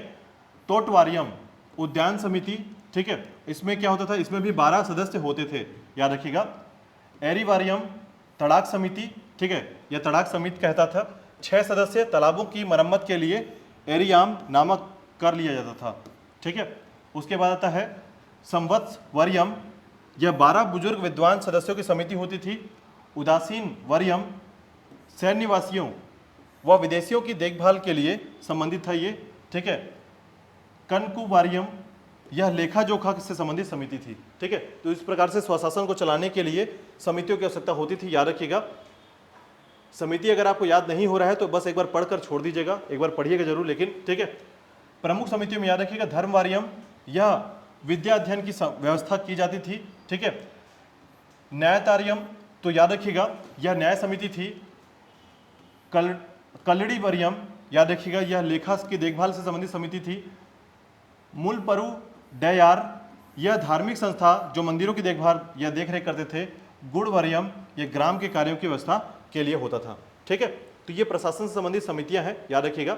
इसके बाद देखिएगा इनमें चुनाव कैसे होता था, तो सदस्यों का चुनाव पर्चियां निकाल कर पारी के अनुसार किया जाता था। ये सदस्य प्रत्येक 3 वर्ष के बाद अपने पद से हटाए जाते थे, ठीक है। जैसे हमारे यहाँ जो है 5 साल में सरपंच चला जाता है, वैसे यहाँ के जो सदस्य होते थे वो 3 साल के लिए होते थे, ठीक है। चोल शासन काल में दक्षिण भारत का मंदिर स्थापत्य चरमोत्कर्ष पर था। इस काल में स्थापत्य को की जो शैली लोकप्रिय हुई उसे द्रविड़ शैली कहा जाता है। तो मैंने आपको बताया था द्रविड़ शैली के बारे में, ठीक है। इसके बाद देखिएगा गर्भगृह के ऊपर एक के बाद एक कई मंजिलों का निर्माण इस शैली का मुख्य विशेषता थी। ये मंदिर 5 से 7 मंजिल के होते थे तथा वे एक विशेष शैली से बने होते थे जिसे विमान शैली कहते थे। तो याद रखिएगा विमान शैली का संबंध किससे, किस वंश से है, चोल वंश से है। याद रखिएगा 11वां क्वेश्चन आज का विमान शैली के बारे में, ठीक है। मंदिर के मुख्य भवन के सामने सामान्यतः स्तंभों पर बना हुआ विशाल कक्ष होता था, ठीक है, जिसकी छत सपाट होती थी। स्तंभों को अलंकृत किया जाता था। इस कक्ष को मंडपम कहते थे। याद रखिएगा मंडपम जो है, आगे जब आप कला साहित्य पढ़ेंगे तो मंदिर का विन्यास में पढ़ाऊंगा आपको कला साहित्य में, तो कला जब आप पढ़ेंगे तो मंदिरों के विन्यास को पढ़ेंगे तो मंडपम जो है आपको समझ में आएगा कि मंडपम क्या होता था, ठीक है। इसके बाद देखिएगा चोल प्रशासन में याद रखिएगा कि इन मंदिरों के देवदासियां नृत्य किया करती थी। ये देवदासियां देवताओं की सेवा में समर्पित स्त्रियां होती थीं। मंदिर के चारों ओर एक विशाल परिक्रमा पथ होता था जो ऊंची 4 दीवारी से घिरा होता था। 4 दीवारियों की जगह जगह ऊंचे सिंह द्वार बने होते थे। इन्हें गोपुरम कहा जाता था। याद रखिएगा गोपुरम पूछा गया है, ठीक है। गोपुरम का संबंध किस कला से है, तो मंदिर कला से याद रखिएगा, ठीक है। गोपुरम आगे पढ़ेंगे आप, गोपुरम क्या होता है, ठीक है। आप जैसे आगे पढ़ेंगे तो याद रखिएगा। तो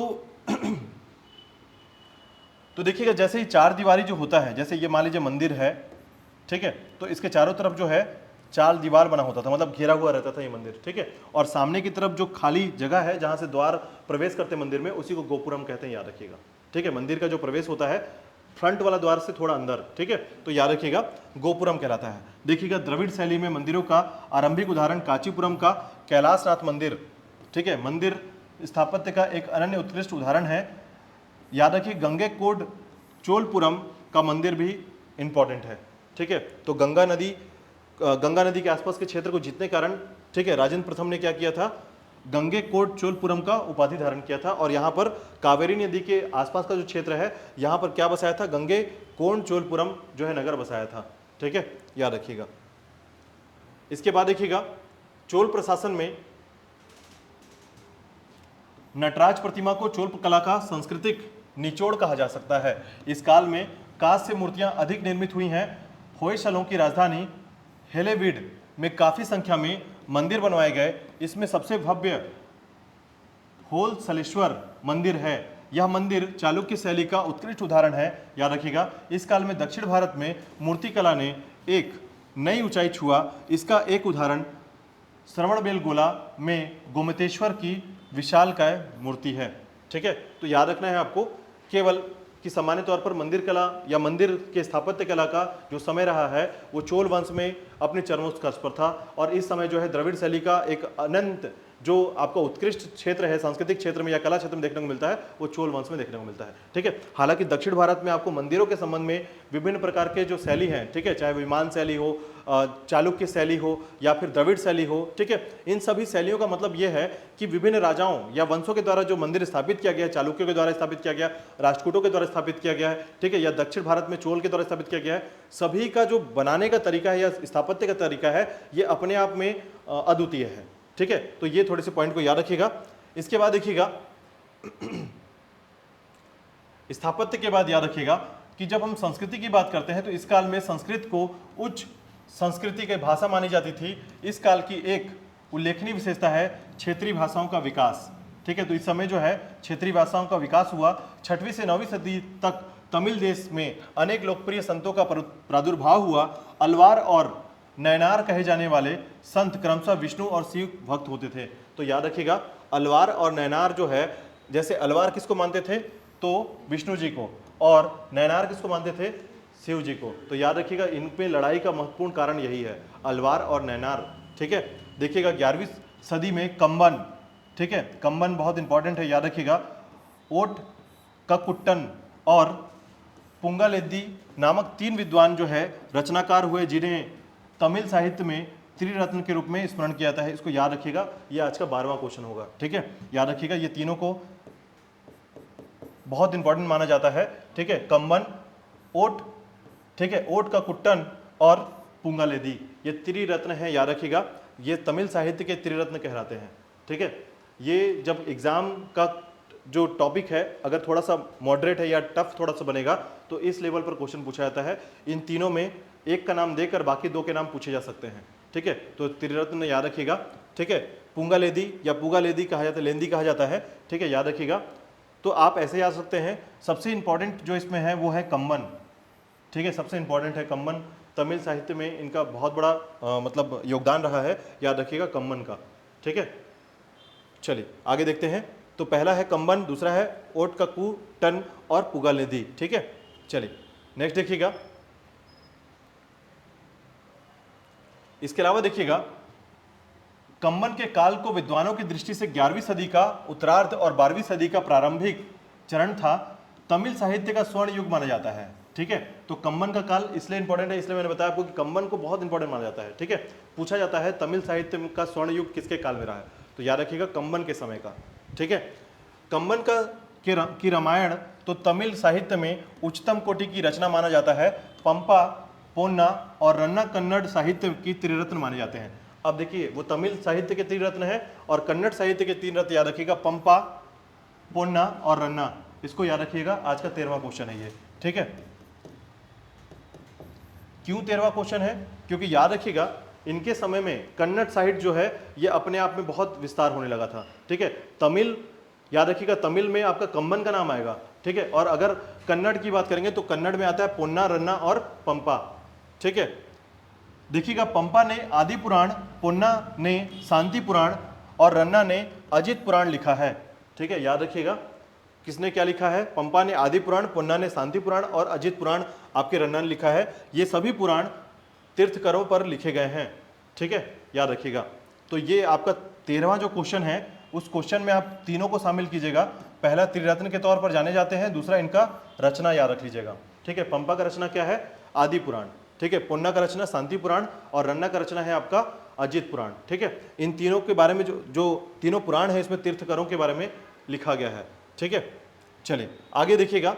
तो सबसे पहले याद रखिए कन्नड़ के लिए 3 रत्न जो है, त्रिरत्न कन्नड़ साहित्य के लिए पंपा, पुन्ना और रन्ना है। और इनके 3 जो रचनाएं हैं आदि पुराण, ठीक है, आदि पुराण, शांति पुराण और अजित पुराण है। ठीक है, चलिए इसके बाद देखिएगा इसके बाद याद रखिएगा कि दक्षिण के प्रमुख युद्ध आपको थोड़े से याद रखने हैं। ठीक है, ये सारे दक्षिण के प्रमुख युद्ध हैं जिसमें तक्कोलम का प्रथम युद्ध याद रखिएगा, तक्कोलम का प्रथम युद्ध। ठीक है, तक्कोलम का द्वितीय युद्ध, इस तरीके से याद रखेंगे। तक्कोलम का प्रथम युद्ध तो आप पढ़ ही लिए हैं, कृष्ण तृतीय और प्रांतक प्रथम, जो कि प्रांतक प्रथम जो है हार गया था। ठीक है, पढ़ा था आपने। तक्कोलम का दूसरा युद्ध जो हुआ था वीर पांडे और गणरादित्य के मध्य हुआ था और गणरादित्य भी इसमें हार गया था। ठीक है, याद रखिएगा तक्कोलम के दोनों युद्ध जो है इसमें इसके द्वारा हार गए थे। ठीक है, तक्कोलम का जो युद्ध हुआ है दोनों युद्ध में चोल वंश हारा है, एक में प्रांतक हारा है, एक में गणरादित्य हारा है। ठीक है, अब उसके बाद देखिएगा कुंडल संगमम का युद्ध। ठीक है, राजेंद्र द्वितीय जो है और सोमेश्वर के कल्याणी के जो चालुक्य थे, मैंने आपके बारे में बताया था और उस समय हमने पढ़ा भी था कुंडलम संगमम का युद्ध। ठीक है, तो राजेंद्र द्वितीय को हराया था किसने? राजेंद्र द्वितीय ने हराया था किसको? सोमेश्वर प्रथम को। और जिसने उसके बाद क्या कर दिया था? आत्महत्या कर लिया था तुंगभद्रा नदी में। ठीक है, याद आ रहा है? तो याद रखिएगा। ठीक है, हाँ, कुंडल संगमम का द्वितीय युद्ध याद रखिएगा, वीर राजेंद्र। ठीक है, और इसके समय भी सोमेश्वर प्रथम जो है ये हारा था। ठीक है, हाँ, तो इसके बाद देखिएगा ये युद्ध, एक से अधिक युद्ध होता है, 3 युद्ध आपने पढ़ा था। ठीक है, तो ये तीनों युद्ध के बाद सोमेश्वर प्रथम ने क्या कर दिया था? आत्महत्या कर लिया था। ठीक है, याद रखिएगा। और सोमेश्वर द्वितीय के साथ क्या हुआ था? तो उसको बंदी बना लिया गया था, आपको याद होगा। ठीक है, सोमेश्वर द्वितीय को चोल राजाओं ने क्या किया था? बंदी बना दिया था। विक्रमादित्य के समय यह घटना घटी थी। ठीक है, सोमेश्वर द्वितीय ने क्या किया था कि इसने आक्रमण किया था विक्रमादित्य की तरफ, और इस तरीके से सोमेश्वर द्वितीय जो विक्रमादित्य है इसकी सहायता किसने की थी? राजेंद्र प्रथम ने। और इस तरीके से राजेंद्र प्रथम ने जब सहायता किया तो अंततः जो है सोमेश्वर द्वितीय हार गया, और हारने के साथ ही क्या हुआ इस समय? अब उसको बंदी बना लिया गया था सोमेश्वर द्वितीय को। ठीक है, तो देखिएगा इसके बाद वेल्लूर का युद्ध याद रखिएगा, प्रांतक प्रथम के समय। ठीक है, और राज सिंह द्वितीय जो पांड्य शासक था, राज सिंह द्वितीय के समय हुआ था। ठीक है, चेंबूर का युद्ध, इसमें देखिए 2-3 युद्ध को मैं आपको बता रहा हूं जिसको आपको याद कर लेना है। ठीक है, पहला युद्ध याद रख लीजिएगा, आपका पहला युद्ध आपको याद रखना है वेल्लूर का युद्ध, दूसरा चेंबूर का युद्ध। ठीक है, और मणिमंगलम का युद्ध याद रखिएगा तीसरा। ये 3 युद्ध याद कर लीजिए आप सबसे पहले। ठीक है, यही 3 युद्ध सबसे पहले फोकस कीजिएगा कि वेल्लूर, चेंबूर और मणिमंगलम का युद्ध आपको याद रखना है। ठीक है, चलिए देखिएगा, तो वेल्लूर के युद्ध में प्रांतक प्रथम जो है ये राज सिंह द्वितीय को हराता है, याद रखिएगा, पांड्य शासक। और उसके बाद चेंबूर का युद्ध में प्रांतक द्वितीय आता है। तो प्रांतक प्रथम और प्रांतक द्वितीय के क्रम पर याद रख लीजिएगा कि वेल्लूर का युद्ध में प्रांतक प्रथम जीता था और चेंबूर के युद्ध में प्रांतक द्वितीय जीता था। ठीक है, तो प्रथम द्वितीय प्रांतक के तौर पर याद रखिएगा। और इसमें याद रखिएगा राज सिंह द्वितीय को हराया था, ये भी पांड्य शासक है, और वीर पांडे को हराया था इसमें, यानी दोनों पांड्य शासकों को हराया गया था वेल्लूर और चेंबूर में। ठीक है, तो देखिए वेल्लूर पहले और फिर चेंबूर। ठीक है, वेल्लूर प्रथम में प्रांतक प्रथम आता है और चेंबूर में प्रांतक द्वितीय आता है। ठीक है, और दोनों जीते थे और पांड्य शासक को हराया था। ठीक है, इतना याद कर लीजिएगा। इसके बाद देखिएगा कोपम का युद्ध जो है, राजाधिराज की मृत्यु हो जाती है कोपम के युद्ध में। ठीक है, सोमेश्वर प्रथम जो है, ये एक बात याद रखना है आपको, यहां पर याद रखना है कि सोमेश्वर प्रथम हारा है। ठीक है, कोपम का युद्ध हारा है, लेकिन आपको याद रखना है यहीं पर जो है राजाधिराज की मृत्यु भी हो जाती है। ठीक है, इसके बाद जो है राजाधिराज की मृत्यु हो जाती है। ठीक है, और उसके बाद मणिमंगलम का युद्ध याद रखेगा, नरसिंह वर्मन प्रथम जो कि पल्लव शासक था, और आपको याद होगा पुलकेशिन द्वितीय। ठीक है, वातापी के चालुक्य। ठीक है, पुलकेशिन द्वितीय, जिसको हराया था किसने, नरसिंह वर्मन को, और यहीं पर वातापी कोंड का उपाधि धारण किया था। ठीक है, आपको याद होगा पुलकेशिन द्वितीय जो है इसी से पहले जस्ट हर्षवर्धन को हराया था। ठीक है, और हर्षवर्धन को हराने के बाद पुलकेशिन द्वितीय को नरसिंह वर्मन हरा दिया था। ठीक है, जो कि पल्लव शासक था, याद रखिएगा। ठीक है, इसके बाद देखिएगा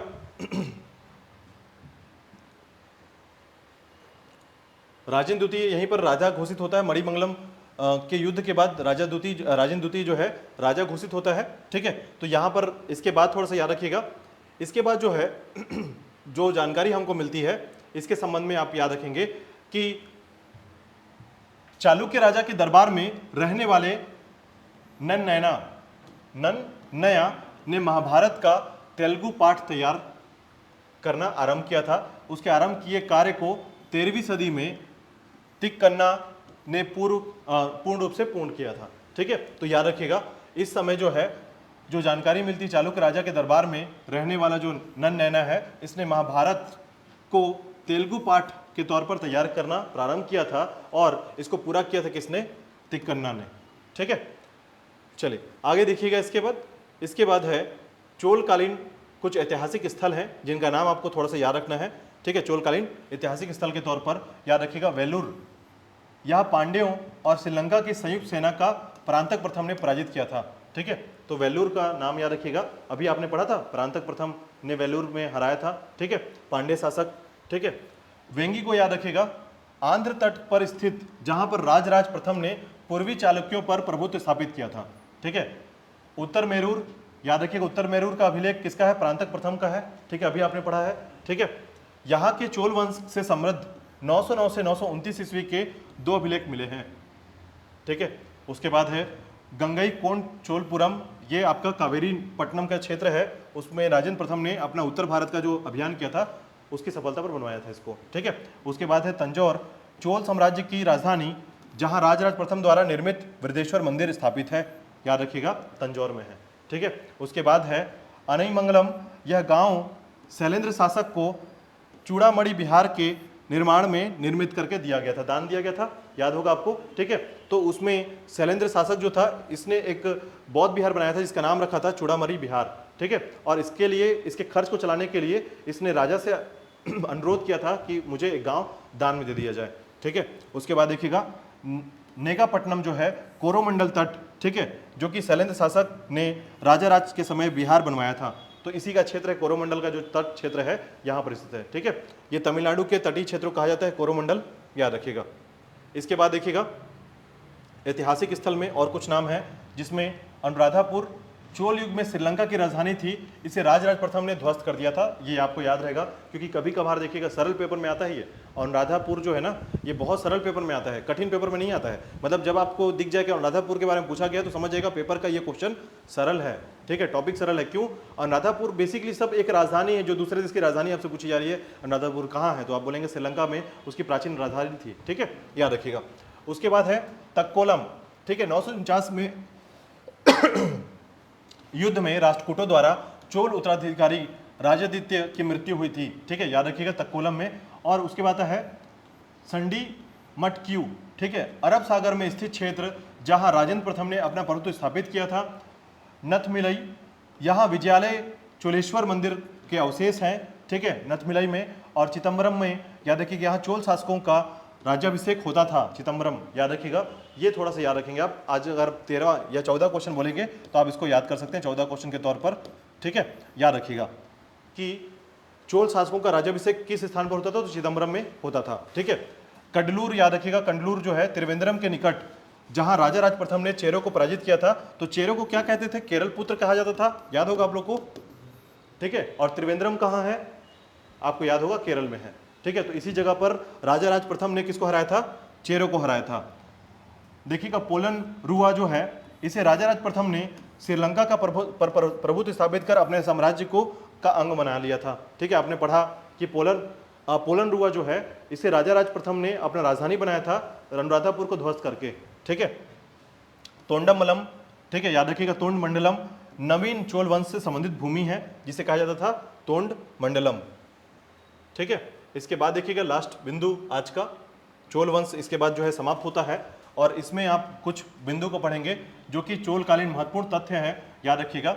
जैसे ब्रह्मदेय, ब्राह्मणों को दी गई भूमि जो दान में दी जाती थी ब्राह्मणों को, उसको ब्रह्मदेय कहा जाता था, ठीक है। एक भोग्य, ब्राह्मणों को स्वयं उपभोग हेतु दी गई भूमि, ठीक है।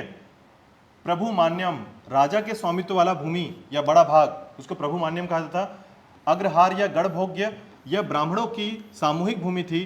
और कलंजू, चोल स्वर्ण सिक्के, याद रखिए कलंजू कहलाते थे, इसको 15वां क्वेश्चन के तौर पर याद रखिएगा। कलंजू क्या था? चोल स्वर्ण सिक्के कहलाते थे, ठीक है। वाणिज्य, व्यापारियों का संगठन, साल भोग, शैक्षिक प्रयोजन हेतु भूमि और वरित्योग्य कपालक, राजस्व विभाग की पंजिका होती थी, ठीक है, याद रखिएगा। ये था आपका चोल राजवंश और इसको एक बार अगर आप पढ़ लेते हैं, चोल राजवंशों को पढ़ लेते हैं पूरी तरीके से, तो आपको बिल्कुल मतलब पूरी तरीके से चोल राजवंश अपने आप में समझ में आ जाएगा। आपको मैं बता दूं, इसमें जो 15 क्वेश्चन बने हैं ना आपके, वो सुपर हिट क्वेश्चन है। मतलब अगर आप चोल वंश की इस 15 क्वेश्चन को भी पढ़ते हैं और उसकी कहानी को थोड़ा बहुत भी याद रखते हैं तो बाकी क्वेश्चंस में भी इसको सॉल्व करने में सहायता हो जाएगा आपका, ठीक है। तो ये थे आपके चोल राजवंश जिसके बारे में आपने पढ़ा। और इन राजवंशों को अगर आप एक अच्छे तरीके से पढ़ते हैं तो चोल राजवंश से कभी कभार देखिए हमेशा क्वेश्चन कहां पर आएगा? राजराज प्रथम, ठीक है, राजेंद्र प्रथम और विजयालय, ये 3 राजाओं का नाम याद रखिएगा। अभिलेख को याद रखना है तो परांतक प्रथम को थोड़ा सा याद रखिएगा, बस इतना कुछ को याद रख लीजिएगा।